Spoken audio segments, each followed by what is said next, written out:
Welcome back to our fourth edition of the Week in Strange. Thank you all again so much for being here. You got me, Timony, and I'm here with my friends, both Thomas and Jason.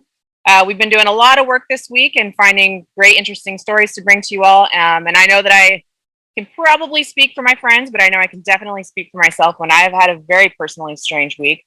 So this is going to be exciting.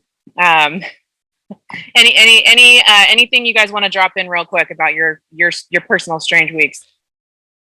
Oh, it's absolutely been strange. Going off, I'm sure Thomas will cover this nicely in the psychic weather, but yeah, it's been weird here. So we'll get to that in due time. Perfect. What's normal?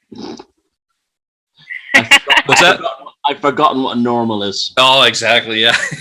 Strange is the new normal. Yeah. All right. So here we go. We're just going to kick it off right away.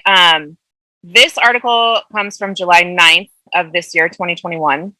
The headline says, hail, tornadoes, and flooded New York subways as stormy weather hits the East Coast.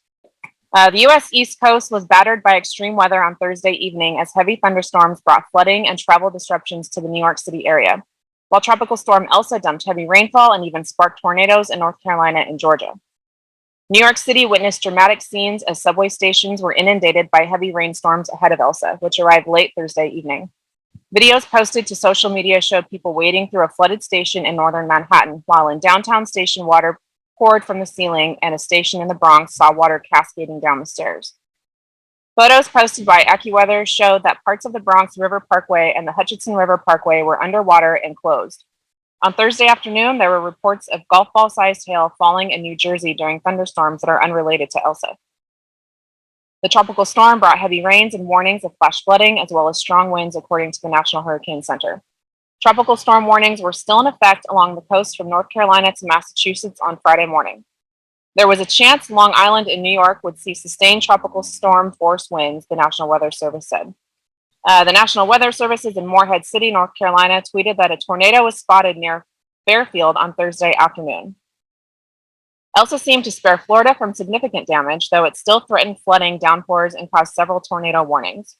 Authorities in Jacksonville, Florida, said one person was killed Wednesday when a tree fell and struck two cars.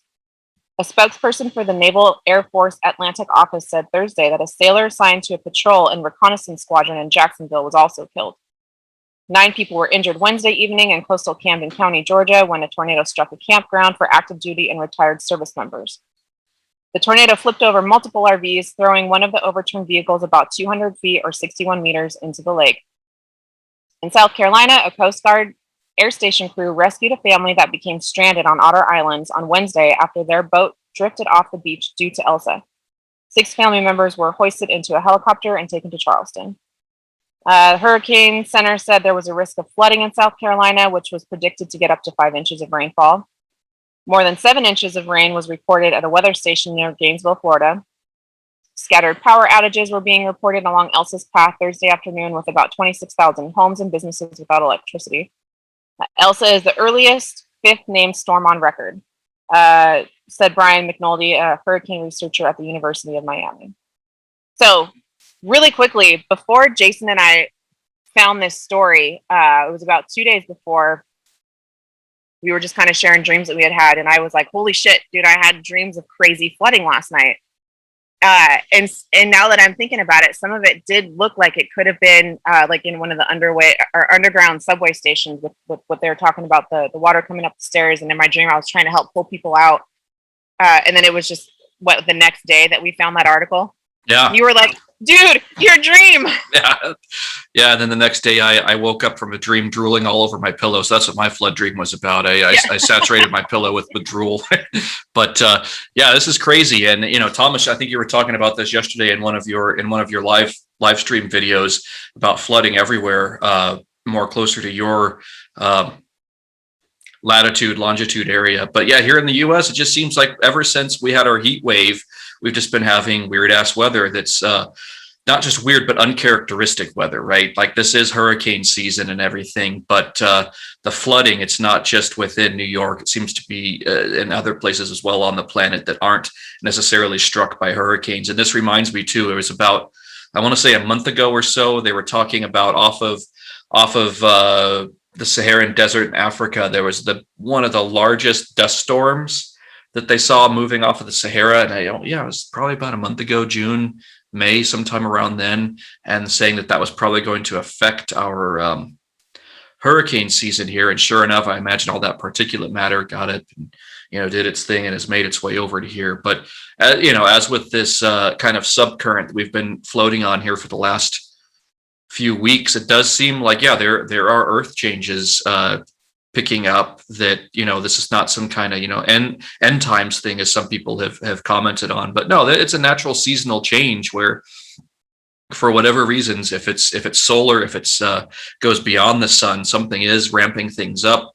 And does this have something to do, are we starting to get into the wobble dance? Like, I would imagine it doesn't just the earth doesn't just go one day. I mean, maybe it does, but maybe it has a little bit of a loosening up. Like if you're just getting out on the dance floor, you got to kind of loosen things up a little bit before you go and dance. And, maybe the earth and the other planets are, loosening up a little bit before they start to do their, they're ready to bust a move. Yeah, before they're ready to bust a move. Like a warming up. Yeah. Yeah. The thing is, it's happening everywhere now. It's not just localized. Congo is partly underwater. You had tremendous flooding there in Central Africa. London got hammered, and lots of other places. About the dust from the Sahara, that's quite common in the springtime. In fact, that usually ends up here. It's very common to find your car coated in the Sahara Desert in Ireland around May, April, in a fine red dust. But this is weird. This year, it went across the Atlantic, which is weird this year. So that already shows weather pattern changes. Now, the biggest worry here would be the Gulf Stream switching off or changing direction. That would put this part of the world here into an ice age, a mini ice age anyway, during the winter months, which we're not prepared for. We don't have our pipes or anything buried deep enough. If the Gulf Stream went south towards Spain rather than where it currently hits at the moment around Norway. This, I'm a firm believer that the weather is directly connected to human consciousness in a lot of ways. And when you have psychic turmoil on the planet among human beings, you have actual climatic turmoil in the heavens. Now, this could be as a result of unknown things, or probably just stresses by the lockdown and the COVID and all that other stuff, the black magic operation of the moment. But I do think that there's something very significant from this. It's probably from space. It's probably causing an impact upon the atmosphere, like Jason said, and it's causing a warming up for something. There is a large solar flare has been released at the moment. This is I always have to step back and make sure, like, okay, you have massive flooding here, massive flooding there. Has it happened before? And often it does. But what's weird about it now is it's happening in a lot of places at the same time, in many different latitudes. So something is going on with the planet. And I think human beings are definitely tapped into it at some level. Absolutely. Yeah, and it also, when you said the thing, Thomas, did we lose you? Oh, that was strange. You also said the thing too about you get the dust coming up from the Sahara into Ireland. It made me think, when these patterns bring the winds, that's got to bring some kind of psychic change too, I would imagine. Literally Earth that's been lifted up off of one part of the planet and brought into another. I'd imagine whatever Moroccan archetypes or something ending up there. Along with the nutrients, you also get the blood and soil aspects of that as well. It's very odd, but it does happen on a regular basis. But this time it went towards you guys, so that's a weird one. Yeah, and it's what was that called? Cloud seeding, essentially. What goes up, particulate matter causes some kind of agitation, and it's coming over here. And I just wonder, we talk about attachments to parts of land where entities might like the 1001 Nights kind of thing, where jinn or entities attached to a physical thing and move. And with psychic weather, does that occur as well, where there might be some sort of attachment that a thought form, an egregore, an actual entity moves around with the weather?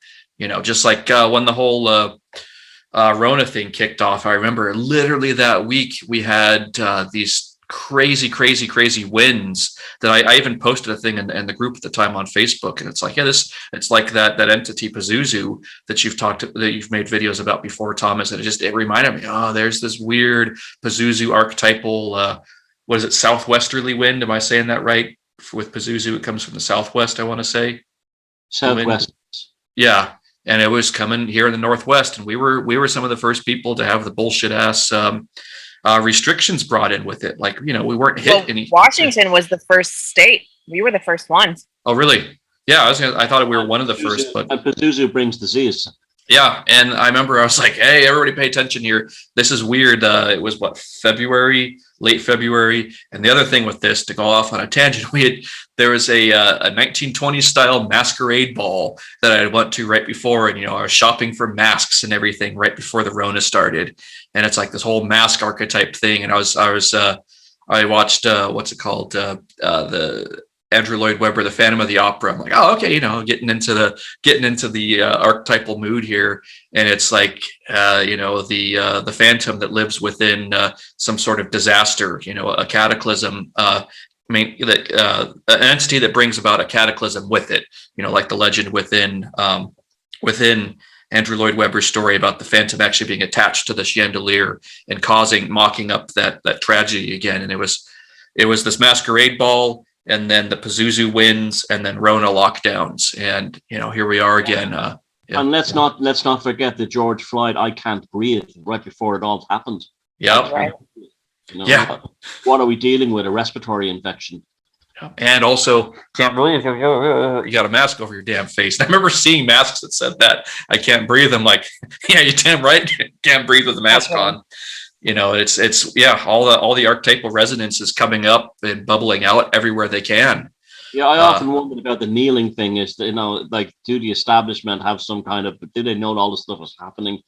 And if they got enough humans to bow down and kneel before some entity on one knee, would that mean anything? I was looking around at a lot of Freemasonic stuff and see if there's any relationship to the one knee. I couldn't find anything really. But we're living in an amazing time, really, and the weather is just a reflection of it, both this internal and external. Yeah, gives us a little bit of a heads up to go, oh, okay, I need to get my shit in line, get my ducks in a row, whatever, before something occurs. Yeah, so. Definitely. Thank you, guys. That was a really beautiful dialogue you guys just had about that. That was really interesting. I'm wondering too if, like Thomas, you said, weather is a reflection of human consciousness. What about massive die-offs in nature? So this next one, this one's from July 11th of this year. Waves of dead fish off St. Pete, Florida, killed by massive red tide. 9 tons in just 24 hours. That's insane. Look at this massive island of dead fish floating off the St. Pete Pier on Friday morning. The city in Florida has been collecting tens of thousands of fish from the coast over the past 10 days and has cleaned up 9 tons of dead fish due to the red tide in just the last 24 hours. Red tide has appeared in both Boca Ciega Bay and Tampa Bay and may be a concern to those seeking to enjoy St. Pete's waterfront and those who live in its proximity. The massive red tide cleanup effort in St. Petersburg has entered its 10th day with more dead fish collected in the past 24 hours than in the last week. City officials said the cleanup began after a wave of dead fish arrived near the coast days ago. They've been spotted in mangroves near the shoreline and out in the bay. Officials said Tropical Storm Elsa has made it worse. We've collected 15 tons of fish in those 10 days, and 9 tons of those fish have been picked up in the last 24 hours, said Amber Bolding, St. Pete's emergency manager. We've been dealing with red tide. Tropical Storm Elsa came and really exacerbated the issue and pushed even more fish. Bolding said the problem is widespread and the work is tedious, forcing the city to recruit more than 120 staff members from other departments besides public works to assist in the cleanup. They are also exploring options to bring in outside contractors to help. Because multiple city workers are away from their day jobs, some other non-essential services have been delayed, such as mowing, tree trimming, and pothole repairs. We're out there, we're scraping and netting fish, but the best way to let us know where those kills are and where the big piles of fish are to just let us know. The current red tide status in and around the St. Pete area can be found on the Florida and Wildlife Commission's Facebook page. So, okay, so for anybody who might not know, what is a red tide? A red tide is a discoloration of a water body's surface that occurs when colonies of algae grow out of control. Red tide blooms occur nearly every summer off Florida's Gulf Coast, and the most notable impacts are fish kills and unpleasant odors. Fish kills are large groups of dead marine life, which wind and tide conditions condense into a common area, resulting in unpleasant odors along waterfront or areas near impacted water bodies. Additionally, red tide itself produces a distinguishable odor, burning eyes and nose or throat irritation in areas adjacent to or near water bodies that are experiencing a bloom. The city of St. Petersburg weekly tests local recreational water bodies for the presence of specific bacteria. These results, along with results from county red tide testing, can be found at this website, which is linked. So the red tide has come in, it's killed off massive amounts of fish, and it stinks. Yeah, this is again, it's going along with the same thing, that there's something causing the algal or bacterial bloom that's there, and if this is the something with the temperature of the water changing, allowing more of the bacteria, whatever it is, to grow more, or if it's again part of the same natural cycle that we're talking about. But Thomas, last week you were just talking about fish, and we saw this, and here it is, fish, a lot of them dying off. Before, we were just talking about birds dying off. Thomas, you talked about that video someone posted in the group with the magpies, that they just somehow got their heads stuck into that fence, and someone had to come along and lift them all up. And I wonder too, with the fish, are there natural navigational inclinations, their ability to travel in schools, and is that all thrown off right now because of magnetism? Where we're talking about with all that recently, if migratory patterns are causing these fish to end up in some wrong place because they're following something that every year they're following the same impression, and it takes them in the same shape. And then if something changes that and they're following it, they end up, stuck at the Tampa Bay or on the wrong side of the Gulf when, maybe they're trying to get out from that area because the weather or the water is typically too warm or too cold for them, something like that. Well, that algae, what it does is it takes the oxygen out of the water, so fish can't breathe. I can't breathe again. That continues on under the sea now, and sometimes I think that the Earth's atmosphere is disappearing, and the oxygen, or the atmosphere itself, like what happened to Mars, and the whole global warming thing could be a cover story for that, or something like that. That the actual atmosphere is vanishing, or the oxygen at least, and hence why the algae have to proliferate in the ocean in order to get oxygen. The planet, if there's a shortage of carbon dioxide, will speed it up somewhere else. So there's still plenty of oxygen left in the ocean. It will take it from there. And so you do wonder about that. And that also kills fish farms and oyster beds and things like that. Omens, portents, auguries, signs. Our ancestors weren't idiots, They observed nature and things like this, and took things like this very, very seriously for a reason. Sometimes it was environmental, and obviously plagues of flies might mean something else, and so on. But I'm a firm believer that was a really powerful science that the ancient world had. And because we've moved away from nature for the most part and live in cities or suburbs where we don't have it, but it's still there even around here, even in suburbs and cities, you'll still see it. And there's something about that's not fully appreciated. And when I hear about things like this, it's as a standalone thing, it doesn't really worry me. But in tandem with what I'm seeing at the moment, millions of crows. Crows seem to be gathering and crows, rooks, ravens, magpies, carrion, and seagulls seem to be moving inland and gathering in huge numbers. Now, in ancient times, they'll tell you there's lots of stories in the old annals that before a battle was happening, the ravens and the crows instinctively knew where the battle was going to be, and they would swarm in that area because they knew they were going to get their dinner from the dead bodies. And now, when artillery was invented and booms and bangs and loud explosions, it scared the birds away, so they'd forgotten about that. But that's why the raven and the crow is so central to like warriors and the Valkyries and the Morrigan and all this stuff, because and the concept of taking the dead to heaven and this kind of thing. And again, without sounding hysterical, yes, this means something. Yes, this something is going down. Nothing is ordinary anymore. You know, we don't live in an ordinary world anymore. And yeah, pay attention. That's interesting. I didn't think about the fish thing since you told me that, the dreams of the people becoming fish. Okay, so the fish can't breathe, the people can't breathe. Yeah, And and like what you're saying about Mars, Thomas, that reminded me something. I had dreams. I want to say it was around. oh, sorry, Jason. Before I forget, Yeah. Mars, red planet, red tide, and red dust from the Sahara. Wow. And then me, I'm having dreams of a red planet, at least with a red sky.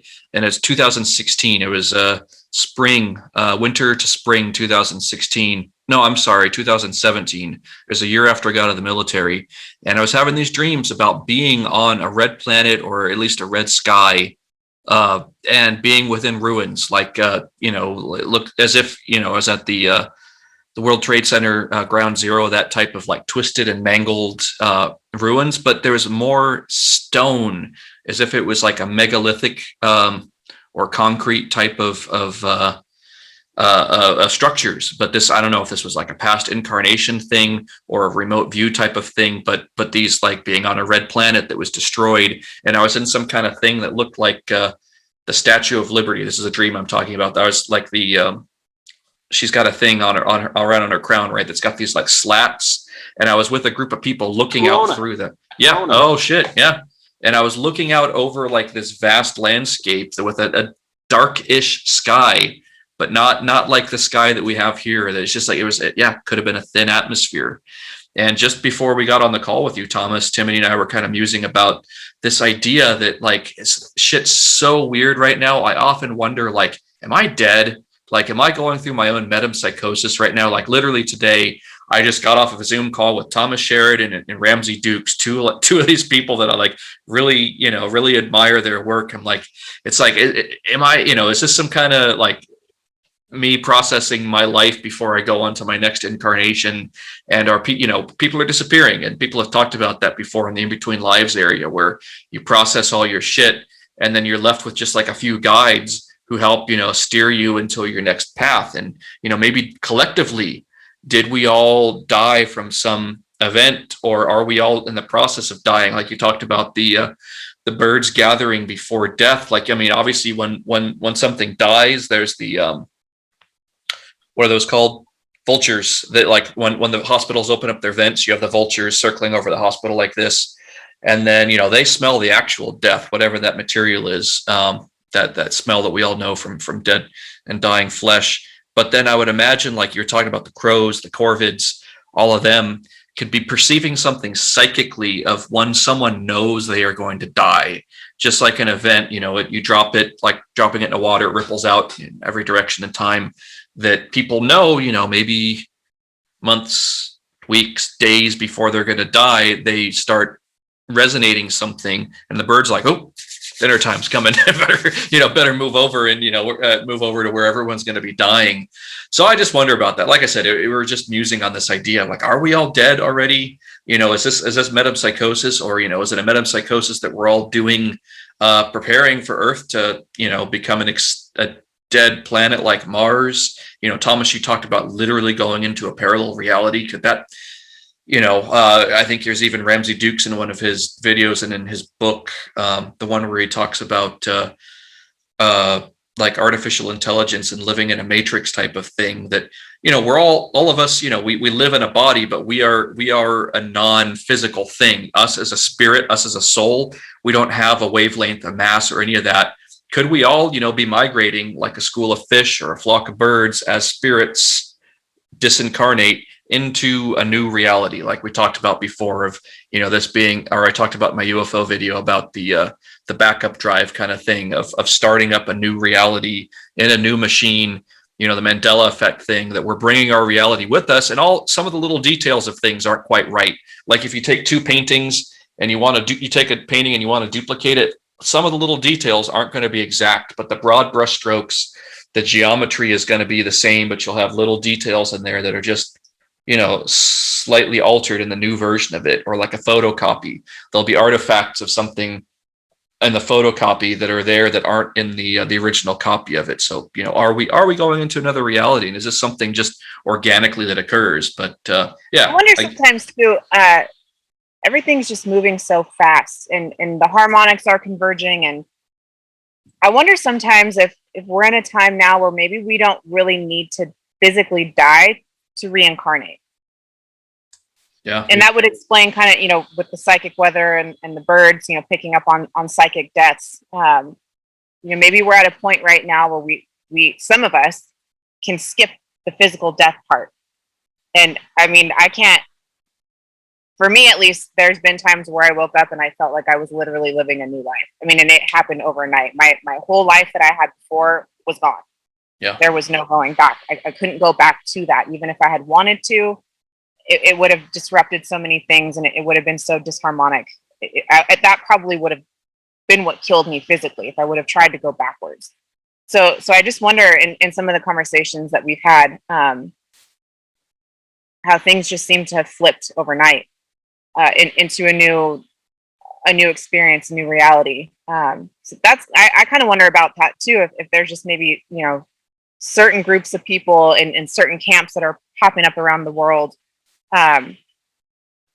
Where if you can attune yourself, or however you'd want to say that, to where you could skip the physical death part and go right into the next. Does that make sense? Yeah. I mean, that's far out there, but it's just shit I wonder about. It's funny what Jason said there about being already dead, and what you were saying. Even if you put you just reminded me of something. Mm-hmm. When I first read Orwell, and now we're living in this Orwellian world at the moment with all these lockdowns and restrictions and monitoring. I remember when I read 1984 back in the day, where Julia and Winston are in the room and the painting flies off the wall and a loudspeaker announces "You are the dead" in all caps. And it was said in the novel, it was all in caps. "You are the dead." It was the only part of the novel that was like that. And they were the dead, because there were none people in that world. And then later on, when O'Brien is torturing Winston Smith, gaslighting and torturing at the same time, he says to him, "When this is done, you'll be processed into a gas and released to the upper atmosphere, into the stratosphere." So, and then you have Bill Gates wanting to put his own dust cloud into the atmosphere and all this other stuff. And now I'm thinking about these billionaires who are all in spaceships now, trying to get off as if they're frightened. Like the pictures of Stuart, was his name, Branson, in a spaceship the other day. He looked like a terrified rat caught in the headlights of a car or something. And if you've seen the old version of the movie When Worlds Collide, when the planet is about to hit the Earth and the spaceship escapes, the billionaire who paid for it all, one of the scientists pulls him back and he goes, "No, life is for the youth." And he gets out of his wheelchair, and even though he's no chance of getting on the spaceship as it's flying away, he's going towards it like this, like his animal instincts, his selfishness, wants him to survive at any cost, but his money can't help him. And that's what I see with these fuckers, Branson and the rest of them.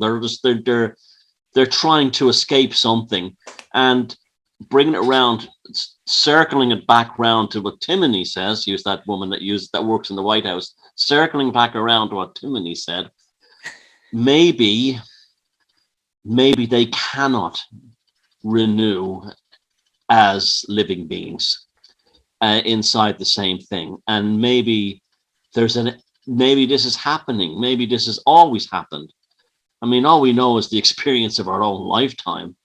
Maybe such things have always happened. Maybe we've all had a feeling of deja vu and being reincarnated and remarkable synchronicities.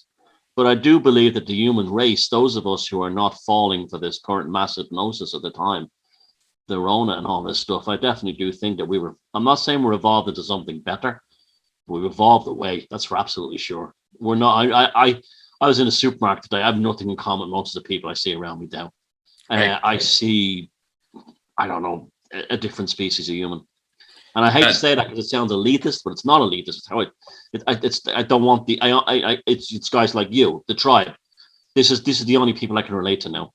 Right. And it's not like we're doing this from some elitist standpoint. I've gotten a lot of comments about that recently on that video where I was talking about the NPC thing. It's like, no, not talking down about that, but there actually is a phenomena where there are other beings out there who just, it's like we're separating off into two camps of humans, and it's not some kind of cult thing like that, but it's like there are some of us that see that the whole thing is like a movie, and that there are lighting and props and someone writing we're writing a script and going, okay, this shit isn't as solid and as real as we're being led to believe that it is. And it's almost like, yeah, we could all collectively start up the whole thing again. If planet everything gets wiped out, some people will have the mental spiritual technology to go, oh, okay, my body's dead, 1,000 or 10,000 years have gone by, and now there's a life complex enough on the planet for me to incarnate into. And seemingly like instantly you died one day in a cataclysm, and then instantaneously you're coming out of a woman crying your eyes out, and like, oh well, shit, here we are again. And it's the new civilization, and we've been reincarnate sometime after the cataclysm has already wiped things out. And but some people, I imagine, yeah, they won't reincarnate. They consider themselves that they just switch off as soon as the body dies. That's it. That they themselves are only the operating system. They're not the person using the operating system. Or to use the car analogy again that David Oman said, that they are the car, not the driver. So anyway, I got getting off on a little bit of a tangent here, but Tim, and you can chime in or take it away on to the next one. That's what the show is about. Yeah, that's right. That's right. Yeah, no, I think every little tangent that we go off on, it always ties in somehow, and it leads to future thoughts, and maybe even just some self-reflection, and to put things out for other people who will find it useful, and give them little bits of things to, maybe they've had a thought that they didn't quite understand, or thought they were crazy for having. And then there's us fucking weirdos. We'll just say it on camera. Yeah. We'll just say it out loud. Whatever. Say the things that people are afraid to say publicly. We'll say them for you. We'll take the brunt. It's yeah, cool. Right. Okay. Thomas, did you have anything else? Just one more thing. Last weekend, I encountered people I've known for a long while, good 6 years, and they were strangers to me. And it was almost frightening. It was like, where have you gone? And maybe what was inside them, or who was inside them, died and went somewhere else. But it upset me, actually. It was like, who are you? You're not the person I knew. You're gone. And there was not even the same body language or kinetic energy off them or anything. And it was the only thing I know is they were both double needle crafted. But it can be a really lonely experience. No, I'll tell you something. It was not a pleasant experience. It was actually, It's still, and this was on Sunday, and it's still upsetting me. But anyway, we go on. Yeah. Okay, so this next one is from July 6th of 2021. Says, the sun just spat out an X-class flare, the most powerful since 2017. The sun appears to be waking up from the quiet period of its 11-year cycle. On July 3rd, 2021, our wild star spat out its first X-class flare of solar cycle 25. It was the most powerful flare we've seen since September 2017. X-class flares are among the most powerful solar eruptions from our host star, with the mightiest on record being an astonishing X28 in November 2003. This new flare wasn't quite so intense, clocking in at X1.5, but even so, it produced a pulse of X-rays that hit the upper atmosphere and managed to cause a shortwave radio blackout over the Atlantic Ocean. The most recent X-class flare prior to this new one took place in September 2017 when the sun erupted in an X8.2 flare. It's a sign, along with an increase in coronal loops of plasma arcing from the sun's surface, that the cycle is definitely becoming more active. Although the sun seems pretty consistent from our day-to-day perspective here on Earth, a long-term view reveals dynamic activity. Part of that is the solar cycle. This is based on the sun's magnetic field, which flips around every 11 years, north and south magnetic poles switching places. It's not known what drives these cycles. Recent research suggests it has to do with the 11.07-year planetary alignment. But the poles switch when the magnetic field is at its weakest, also known as the solar minimum. Because the sun's magnetic field controls its activity, sunspots, or temporary regions of strong magnetic fields, solar flares, and coronal mass ejections produced by magnetic field lines snapping and reconnecting. This stage of the cycle manifests as a period of minimal activity. Once the poles have switched, the magnetic field strengthens and solar activity rises to a solar maximum before subsiding for the next polar switch.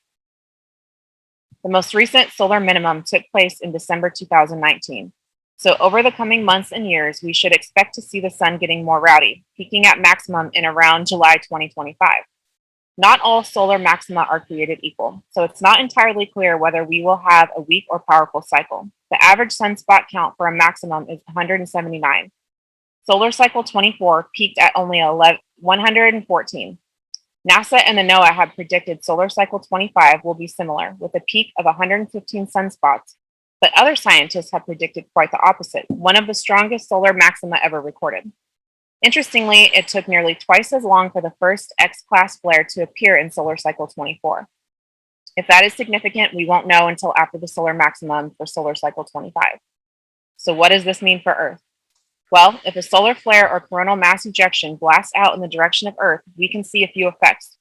There's no danger from radiation to us humans scrambling about on the surface. Our atmosphere will protect us. But for more powerful flares, like the ones of July 3rd and weaker M-class flares, we can see some disruptions to the atmospheric layers where communication signals travel. This means radio communications and navigation systems can also be affected. For the most extreme events, power grids may be knocked offline, although that happens incredibly rarely. Material from the sun can also trigger auroras here on Earth, as particles interact with gases in our planet's atmosphere to produce the glowing phenomenon. The sunspot that produced the flare, named 2838, developed overnight out of nowhere. It was also responsible for an M2 flare. It has since rotated away out of view to the far side of the sun, where it may still be active. We'll have to wait a few days to see if it rotates back. Yeah, literally right after we put these stories together on Sunday, and then yesterday, Monday, we got that article again. Somebody posted it in the Beyond Room 313 Facebook group about the up and coming geomagnetic storm that when these particles make it to Earth will probably cause radio disruptions with the internet, with everything that's so complex electronically that they just can't handle. The electronic devices can't handle that kind of disruption in them. And what was it in the Carrington event in the 1850s, 1860s, that everything that had copper wire in it, which at that point it was just a telegraph system and some jewelry, it all caught on fire because of the particles going through it just, excited the molecules, or however that works. It excited the copper and just fried everything. So yeah, people talk about, I know what's his name, Ben with the Suspicious Observers, has a great, he has done a tremendous amount of research into all this with putting a timeline together of the magnetic pole flips of the planet showing within different ice layers and rock layers. And he's done tremendous work on that. If you go over to his channel and look at some of those playlists, people again have this thing thinking that because we're talking about cataclysms that immediately that goes into the same camp as like end times thing. And I just wanted to say one thing on that. It's just because we're talking about these kind of cataclysmic events doesn't mean that we're going all rapture end days about it, because when people do that and capitalize on it, they're trying to get you to do something. And we're not trying to get you to do anything here. We're not trying to incite you to go out and, find your salvation or whatever it is. We're just talking about this, like three friends at a bar, talking about things that the television won't say to us. And it's interesting to us. This is fun. This is what we, I enjoy doing this shit more than, watching fucking football or something, like, or whatever things that we can do to, distract ourselves from our own conscious existence.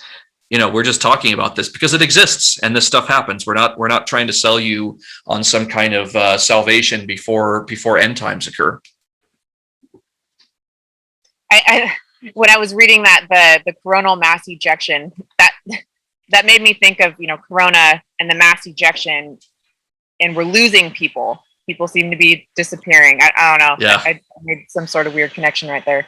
Good point. Yeah, I didn't think of the linguistics on that. Yeah, mass ejection, mass injection, or something too. But yeah, I mean, we're coming to the end of some sort of cycle, and it's going to start up again. That's the difference between being a pagan and being someone who subscribes to the religions of the modern era, that, no, it goes around in an infinite loop. We're not, it's not life and then you're judged and then you live in some eternal afterlife that loops around on something like that. No, I mean, as pagans, it's a secular thing. Just like you go into winter, fall, and then into winter, the leaves fall off, the sap draws in to the core of the tree, and then after the death and of the leaves on the ground, and all of that decomposes on the forest floor, all the leaves or all the little grubs and bacteria break that down and poop out a bunch of nutrients that, as things start to warm up, there's that fertilizer there that in the springtime life can come up through that again. And I think we're heading into that,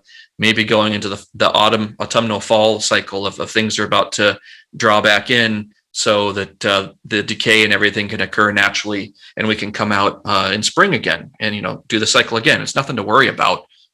I think it's a beautiful thing to be a part of. It's really intense, but it reminds us that we're a part of everything that's happening. It's not happening to us. It's not happening, and we have to find a way to endure it or survive.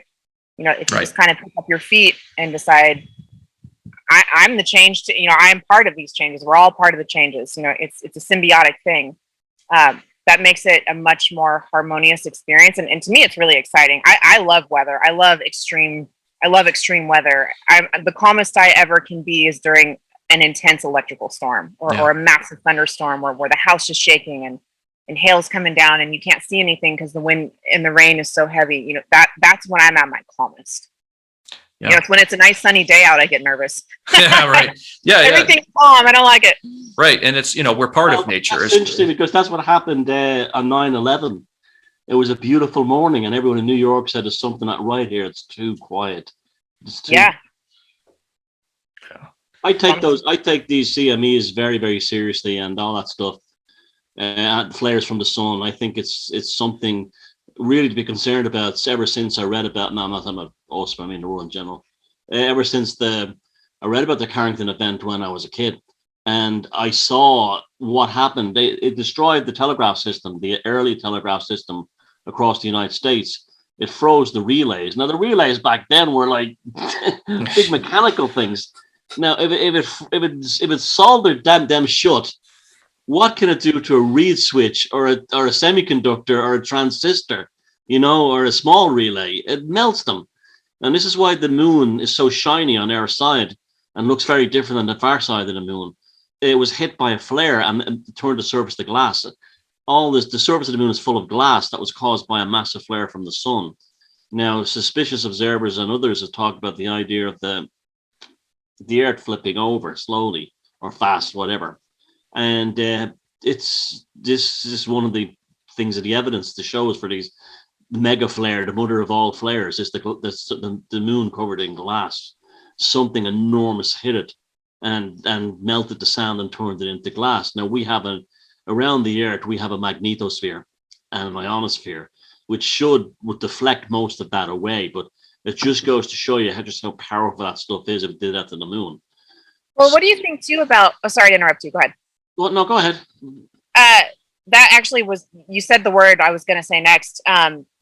Magnetics and the magnetic field. When the Earth's magnetic field, which we're tied to, we can't help it. When that starts to be disrupted or wobble or have disturbances in it, that also directly affects people. That could have something to do with lately people's very erratic behavior, becoming enraged very easily, unstable, very emotional. The ability to rationalize things sort of breaks down. So actually, Jason and I were just having that conversation. It might have been yesterday. I think that magnetics sort of have everything to do with this right now too. And so it's very important to find whatever it is that keeps you, for me, myself, I feel like I've just lived through the tarot, the tower, and I'm sort of moving into a hermit phase, and I keep very specific people around me, so that if I maybe start to feel off kilter, I've got solid people around me to restabilize around. So I think that could be a very important thing. for people who may be feeling, out of balance. Check to see who's around you. What's their emotional state like? What's their mental state like? Are they affected by every little thing? Can they not maintain a balance? And so again, with this solar flare that's happening just recently in the past few weeks, we've noticed a lot of irrational behavior and people being very quick to anger and judgments and things like that. So I don't know if you guys have noticed anything like that too, but it just makes me curious. Yeah, I do. I'm down with all that. I was watching, Jason was saying, just like watching the football. I was watching the Euro finals between Italy and England there in Wembley on Sunday, and those players were not match fit. They were not at the peak of fitness they should be, considering the level they were playing at and the level that they themselves are at. And particularly the England team literally melted away after 80 minutes. Now, when it eventually went to a penalty shootout at the end, and one of the England players literally did a bizarre dance that made no sense and caused them to miss the penalty. And it was like, what? Like, these are guys at the top of their game. They don't make mistakes like that. And I kept thinking, like, I've never seen players at that level all my life who are not that match fit towards the end. And is this also being caught? Now, my first thing was, well, maybe they got the needlecraft. But the other thing is, I have a sense of fatigue at the moment. I feel as that the atmosphere is pushing down on me. I don't know about you guys, but I've had that feeling lately in the last week or so. So maybe this is a direct effect of the flare. And I wonder too, I mean, Timothy, you said something that made me wonder, the polarity changing in the sun changes the polarity in the earth, might change the polarity in our bodies. And we talk about being grounded. If you talk about, the safety ground on an electric and electronic device, making sure that it does have that safety ground there so that it doesn't fry out. And they talk about the product that they stick in you, that it's got what is it, graphene or something in it. It's like, what are they doing by injecting people with something metallic? And if there's this big magnetic thing going on, are people literally Renfielding because their own magnetics are flipping around like this? They're too conductive. They pick up on or everything. something. And I wonder, does the solar activity, does that cause something within the body that changes the mentition? Like I literally have been out driving because I do deliveries for my Matrix job, and there are people with their mask on by themselves in their car who will literally just start changing lanes like this over into other cars. Yeah, what's up, Thomas? No. Yeah.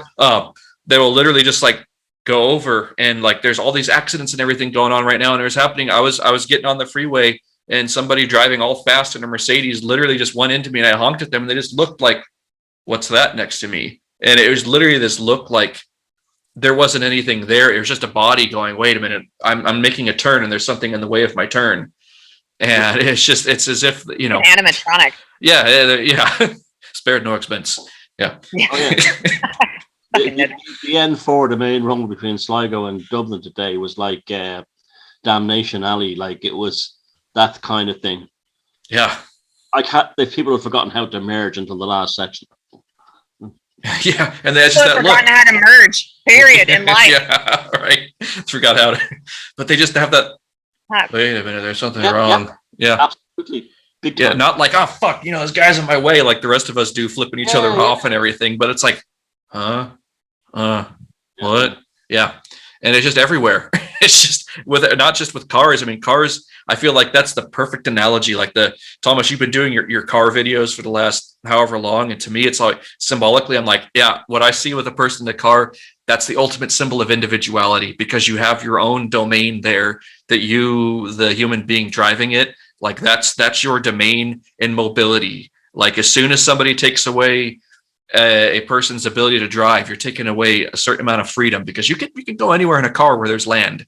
And that's, that whole idea of the car, and there's something psychospiritual about a motor vehicle. There's something, tremendously magical about driving a car. And you can see how well people's tether to their own body, you know, them as a soul to their body, about how they operate their car. And the way people are operating their cars right now, it's like, yeah, if they can't operate their vehicle, yeah, how are they operating themselves as a incarnate being in their body? It's like, if you want to read, you know, social auguries of the city, you know, just look at how the cars are driving.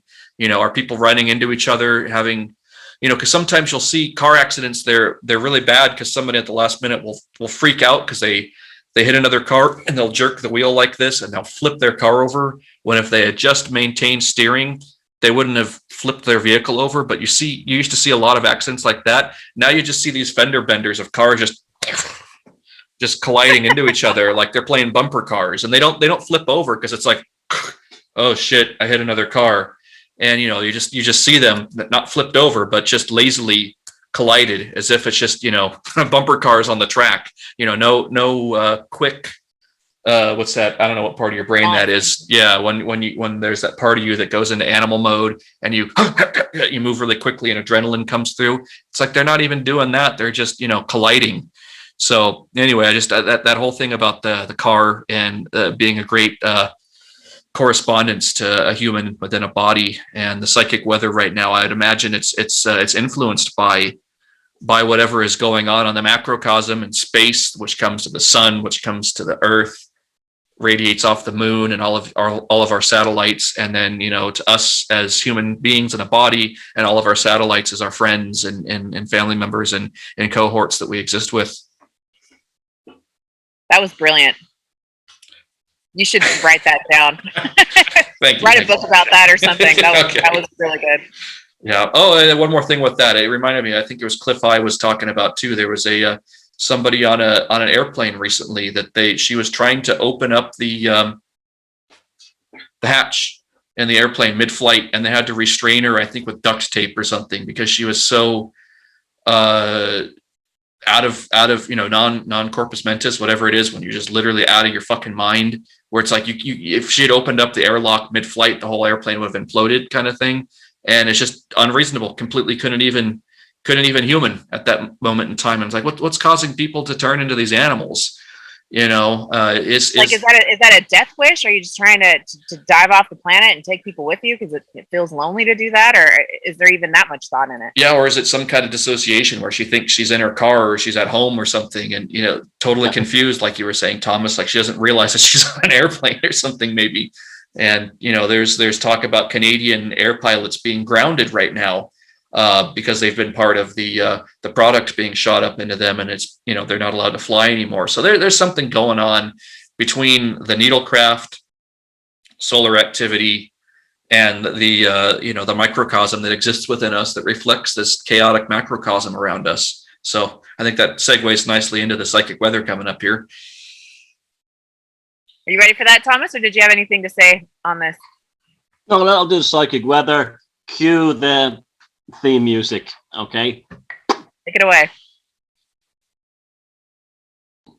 This week's psychic weather, the word I would use for this would be umbrella.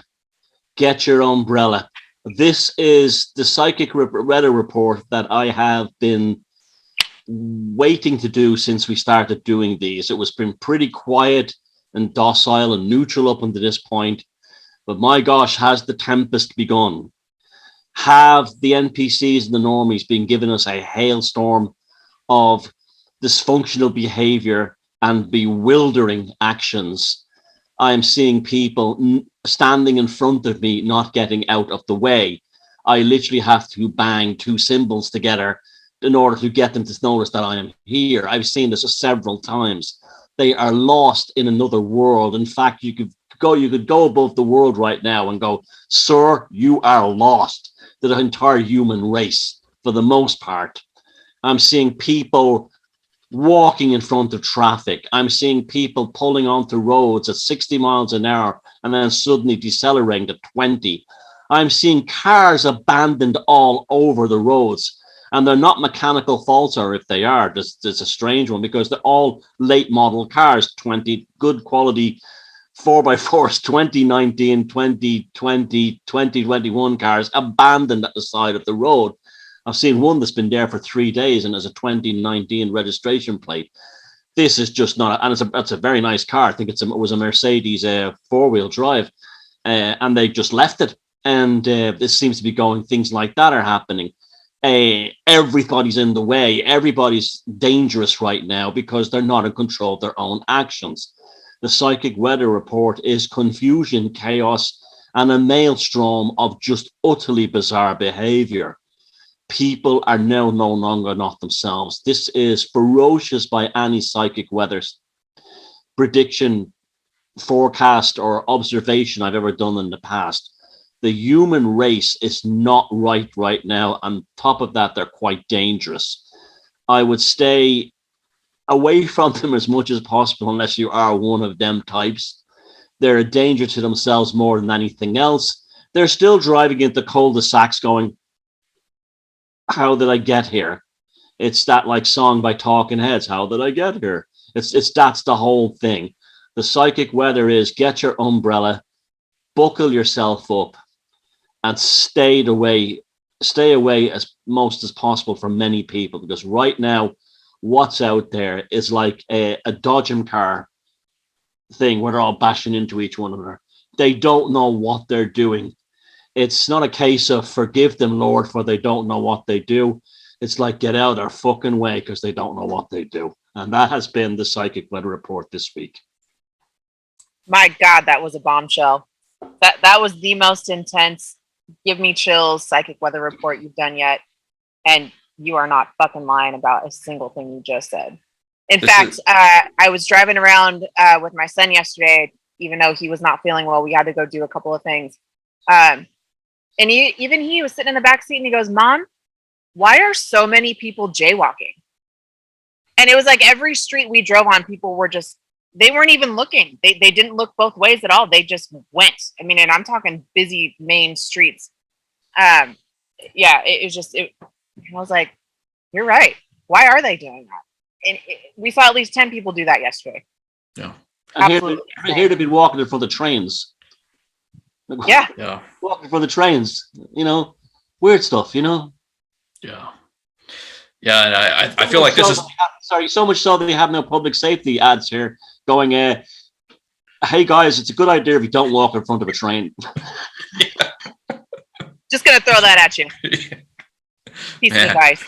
This is like our first actual real episode here of the Week in Strange, I would say. Like we've had a couple warm-up rounds. This one's getting into our groove here. I'm digging this. And it's so weird.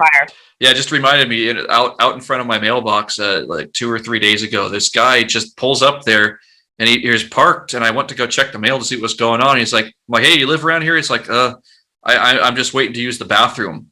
I'm like, what is in a neighborhood? Yeah, I'm like, what bathroom? We're not next to a park or something. It's just weird. He's probably a drug dealer or something because there's lots of them across the street here, but just weird. And then, the cul-de-sac thing, people turning around and just, like, oh, I literally, I was just talking to someone. She drove, meant to go one place, and she's like, I just ended up at this other place. I don't even know why I'm here. And I'm like, yeah, well, I know you got the product here. And, that kind of shit's going to start happening. Well, and that's like the herd, right, or the flock with the messed up magnetics. They're just being moved around. They don't fucking know why. They're just going places. The school of fish. Yep. I was talking to a switched on guy at work, and he went to the coffee shop. You can't drink in there, but you can go and get takeaway. And while he was in there was the classical music station was playing, and the girl behind the counter goes, "Is the music bothering you?" And he goes, "No, it's very, very nice. Leave it." And then she turns it off and goes, "No, it's too hot in here." What? What it's turning off classic got to do with the temperature of the place, and that's just typical of what's going on. We're living in Idiocracy, I swear. That film. Oh no. Yeah. Oh no. Rondo. So. Say it ain't so. Okay.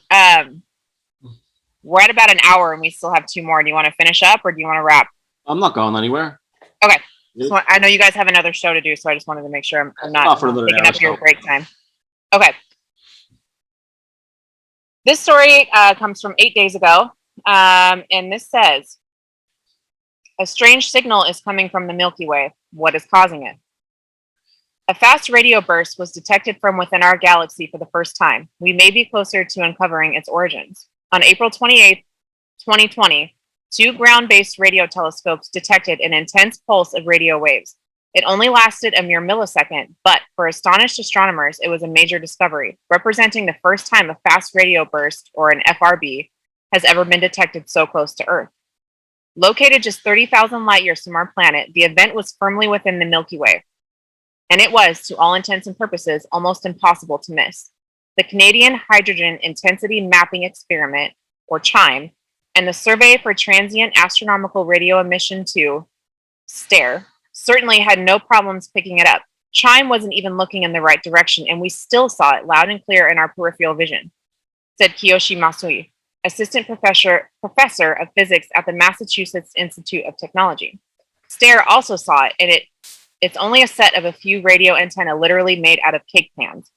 Until that point, all FRBs had been observed outside our galaxy. They've been billions of light years away, making them a lot harder to study, said doctoral candidate in physics, I'm going to butcher this name, Pragya Chawla from McGill University in Canada. April 2020's discovery was also notable for being the most energetic radio blast that astronomers have ever recorded in the Milky Way. But what made it most exciting is that scientists are now closer to determining the origins of FRBs than at any other point since they were first discovered. That happened in 2007 when Duncan Lorimer and David Narkovec were studying data taken by the Parkes radio dish in Australia. Discovering an FRB so close to home has been breathtaking and breakthrough for astronomers have been the breakthrough that astronomers have wished for ever since. We can learn more from a source that's 30,000 light years away than one that's a billion or more light years away. We finally have a nearby source to study. One of the major problems with detecting FRBs, aside from most of them having been so far away, is that they are so fleeting. They've been gone, and in the blink of an eye, despite being 100 million times more powerful than the sun, they can release as much energy in a few thousandths of a second as the sun in 100 years.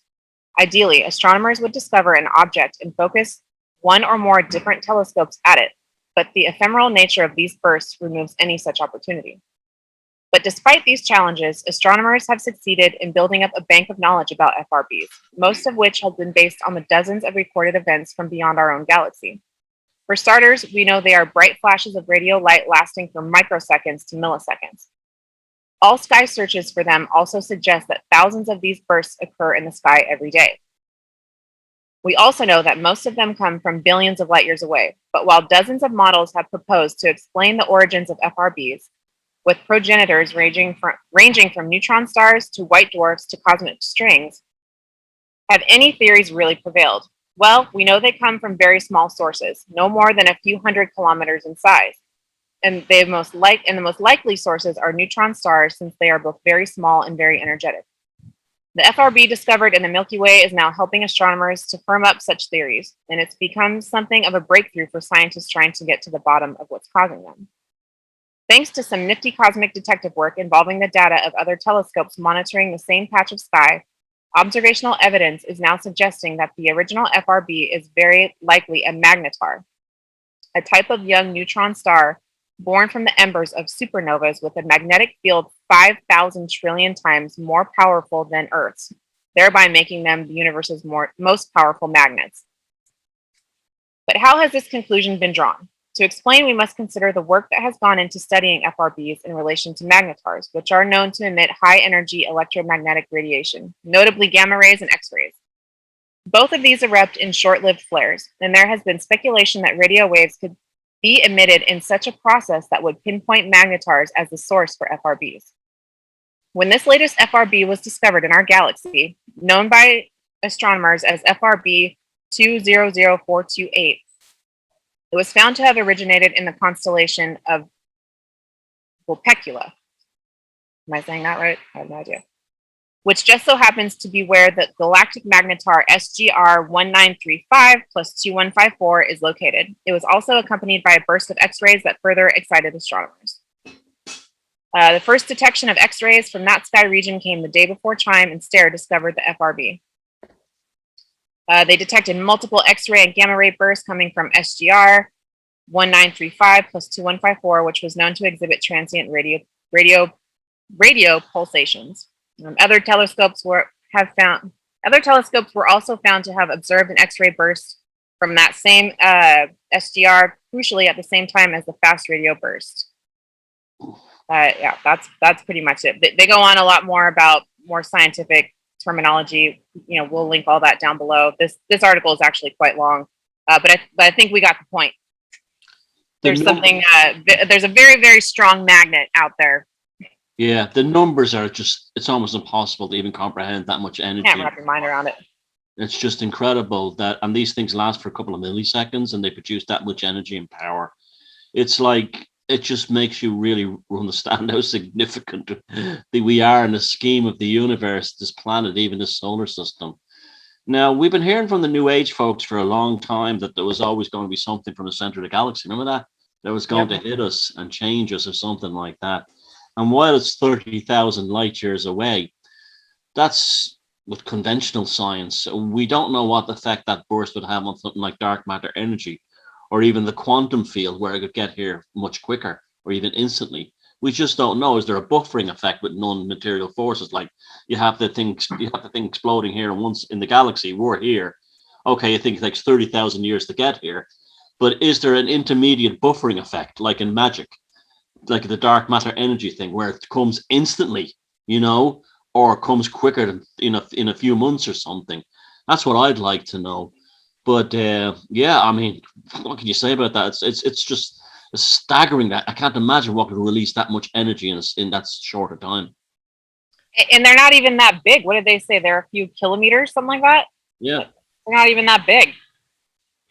Yeah, the thing that I always keep coming back to when things are worded this way is, I've always wondered if they're going to be preparing people in the media for a false flag type of alien invasion thing, that they're dropping all these crumbs about, disclosure and everything. And then, a signal found in space. And, they word it a certain way. The signal is this naturally occurring thing. And they go through this whole big old scientific paper about explaining that it's just a white dwarf or something. And then it's like, but the signal is coming at a certain frequency, and it's showing up at a regular pattern or something. And I really do wonder if the control grid and the Merchants of Fear have something planned where they're going to fake a UFO type alien invasion so that they can do that thing of, we're all united now. We have Space Jesus showed up and told us that we need to put down all of our weapons so that we can be saved, kind of thing. And, we can come together as one. And I think something like that will happen. I'd say 2025, 2030, they're going to have some kind of massive thing where you're going to have all the celebrities and Lady Gaga and everyone talking to aliens and saying that, we need to come together and, join hands and sing Kumbaya or something. Fuck me. Not doing that. Yeah, I know. And I see it coming, and it's going to be so mainstream. It's going to be, just like the way things happen with the Rona. You'll have all the celebrities and everybody out there talking about it. And it's going to be this big positive thing to try to, again, push some kind of agenda by something that's naturally occurring, part of a cycle that, they're capitalizing on, because they're aware of it. So. Yeah, Hillary Clinton, a fan of formaldehyde. All this, I'd be down with that. All her energized by like some modern Galvanism. We have arrived. It takes the village. The village is now here. I could see that. That next story, Timothy, because that's like we could live on that one. We could live on that. That'll be a whole show by itself. These two join together perfectly, what you just said, Thomas. This one about Hillary Clinton and Nevada formaldehyde with galvanized shit poked into her. So, Timothy, take the next one away. Okay. This one's from June 25th of 2021. It says Silicon Valley is trying to cure old age. Is that a good idea? There's a new field of research taking Silicon Valley by storm, the quest for eternal life. Depending on who you ask, the life extension industry is about to change the world forever. Or is it all just nonsense? Aging is a medical problem, and furthermore, it's a really serious one that affects everybody. But it's one that we are, in principle, capable of solving, says Aubrey de Grey, the controversial co-founder of the SENS Research Foundation in California.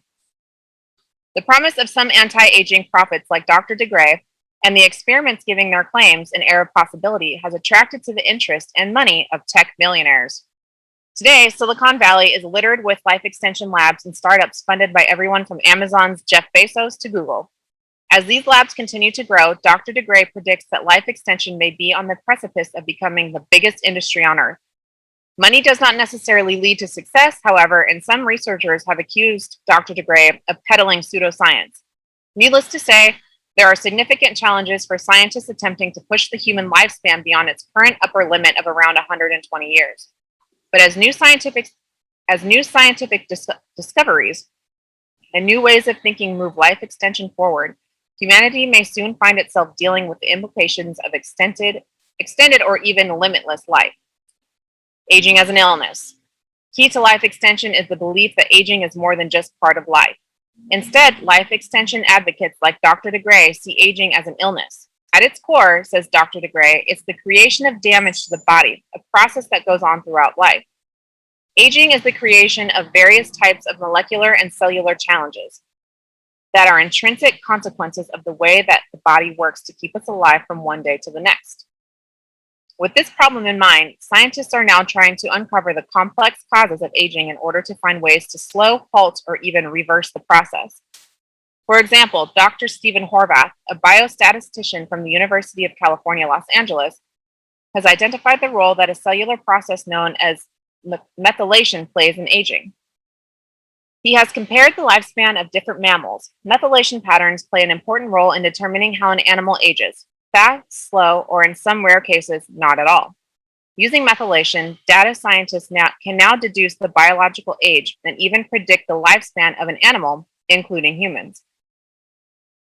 This prediction, known as Horvath's clock, is being used to uncover the secrets of aging. Each species has a maximum lifespan, and remarkably, methylation very much relates to the maximum lifespan, says Dr. Horvath. And the great promise here is that maybe by modifying the methylation state of our DNA, maybe we can affect the lifespan of our species. Maybe it won't be 122, maybe we can prolong it to 130 or even 150.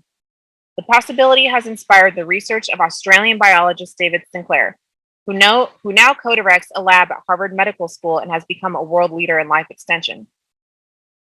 He is attempting to change the clock and see what happens. In a study published in December last year, he turned on embryonic genes that had been silenced in old mice. These mice were blind. We looked at their eyes specifically, Professor Sinclair said. Can you use those genes to reset the age of the eye? And if you do that, does anything happen? Professor Sinclair discovered the age of the eye went backwards. The mice got their vision back. And that was, I would say, probably the highlight of my career so far. The professor suggests that this kind of genetic tinkering could also work in humans. There are at least 24 companies around the world developing medicines that could either slow down or, in some cases, reverse the age of organs and perhaps one day the entire body. So it's not out of the realm of biology. The life extension industry. The research of life extension scientists like Dr. Horvath has found fertile ground in Silicon Valley. Tech billionaires attracted by the promise of eternal life are laying down large amounts of money. Amazon's Jeff Bezos and the billionaire Peter Thiel are backing Unity Biotechnology. Its goal is to develop therapeutics to slow, halt, or reverse diseases of aging. Google founders Sergey Brin and Larry Page have set up Calico, a secretive life extension enterprise in California with similar ambitions. They are joined by a flock of traditional investors, enticed by a broad understanding that there is money to be made in potentially preventing death. Dr. DeGray says the influence of billionaire investors have revolutionized life extension research. The industry, even 5 years ago, basically did not exist. Now we've got hundreds of companies doing really valuable rejuvenation biotechnology work. This has accelerated the rate at which research can be conducted, with some experiments exceeding $65 million, an amount unimaginable in a university science facility. One scientific quest being fueled by big tech money is the battle against senescent cells. These cells have reached the end of their natural lifespans, but instead of dying off, they accumulate within tissues. And that's not always a bad thing. They play important roles in embryo development and in wound formation. But they can also secrete enzymes that are toxic to their environment, which can be the underlying cause of diseases such as arthritis. Studies show that mice have been genetically engineered to make it possible to kill off their senescent cells, have lived up to 20 to 30% longer than their expected lifespan. They had a reduced chance of cancer, heart disease, were able to run further and faster on their treadmill. Some even had better fur. It's very important we get rid of these cells. There aren't all that many of them in the body, but there are enough in old age to cause a significant problem. And quite a lot of companies have sprung up around the world pursuing that approach using drugs, which are called senolytics. But there's still some ground to be broken before senolytic drugs might be ready for humans. In August last year, Unity released interim results showing that its drug was probably effective in treating study patients suffering from osteoarthritis. Its stock prices plummeted as a consequence, but Dr. DeGray remains hopeful that soon we might have drugs that will actively cause those cells to die. It goes on a little bit longer. We'll make sure we link that. The next part of the article is basically just questioning, should we last for forever? We could chop that up all day long too. But yeah, again, big tech billionaires trying to live forever, trying to escape something. It's just all a little too creepy. Well, the gaslighting is incredible. Like the guy is talking about aging and entropy as if they're unnatural things. There's entropy is part of nature. I can understand the whole thing of like maybe curing failing eyesight or something like that with cellular regeneration and stuff like that. That's okay. But and then he said we may be able to make them live till 130 or 50. There's old ladies in Russia and Mongolia who live on dried fish and borscht who live to that age naturally anyway. So that's not even a big deal. And you're still okay. You live for 150. What's the point? You can still get cancer, and it'd be nice to think that everyone could be given a guaranteed lifespan of say 100 to be relatively healthy. But it's like, again, this just screams snake oil. Somebody seeing all these big tech oddballs getting into their 50s now, and they're having all their midlife crisis, and he's going, how can I get some money off these nerds? So does he have this Baroness Bathroy kind of thing where we can try to like rebuild you as a new man or a new woman? Well, and what the fuck are you going to do with 150 years of your life? Like, are you going to actually be doing something with it? Like we were talking about earlier, are you just going to be a shell walking around for 150 years? Well, these guys are already bored by the time they're 50. I mean, look at Bill Gates. Bill Gates, and who was that weirdo at Apple? Yeah, I mean, these guys were all bored off their tits, and the same with Branson. These people are bored. So what? They're going to have another 50 years of boredom, and then it's not guarantee they won't get cancer or MS or something else like that. I think it's like the thing is the quality of life while lived should be stressed rather than the extension of it. Yeah, we were talking about Hillary Clinton in a vat of formaldehyde with electrodes hooked up to her. I guess with this now, she can give it to Bill and get little Willie working again. But no, it's just, to me, I see there's this weird transhumanist agenda with it. Like they're going to sell it as this fountain of youth again. They're going to give this fountain of youth away to everyone that to reverse aging, and that there's these what are they called, the methylation or something, these cells that need to be eliminated, as if, like you're saying, Thomas, as if aging is some kind of a natural thing. But this idea that I think they're going to sell people on it, and again, they're talking about manipulating people's DNA. And that's just one of those roads, you don't if you don't know anything about a car, you don't just start taking it apart and monkeying around with things, trying, if you don't know, we don't know enough about the about human experience. They start messing around with genes and flipping things on. And the psychic things of this, the individuation of life. Right. A man towards his 60s and 70s reaches Senex point, where he's rounding out himself into his kind of like his Merlin or his Gandalf archetype. Likewise, the female enters the crone. It's not happening anymore. And this is where you have like this dysfunctionality of guys who are like 65 hanging out in singles bars with 20-year-old girls trying to like pick them up, or like women in their 80s on HRT patches trying to act like they're 18. This is because this is very severe spiritual and psychic consequences, and I would find that something much more worrying than the actual extension of life. They're not individuating, and without individuation there is no life. It's as simple as that. Yeah, and we affect our own epigenetics, or whatever you want to call it, by there are certain challenges that come into our life through it that we mock up.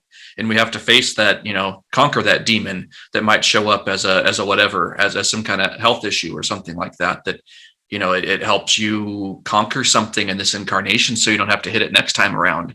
Something to that extent. I don't want to get all philosophical on a subjective level like that. Well, I know women in their 60s that would put most 20-year-old girls to shame today. They look beautiful. They look amazing. Their hair and their skin is still nice. They don't have any plastic surgery. And you know where it all came from? Up here and in here.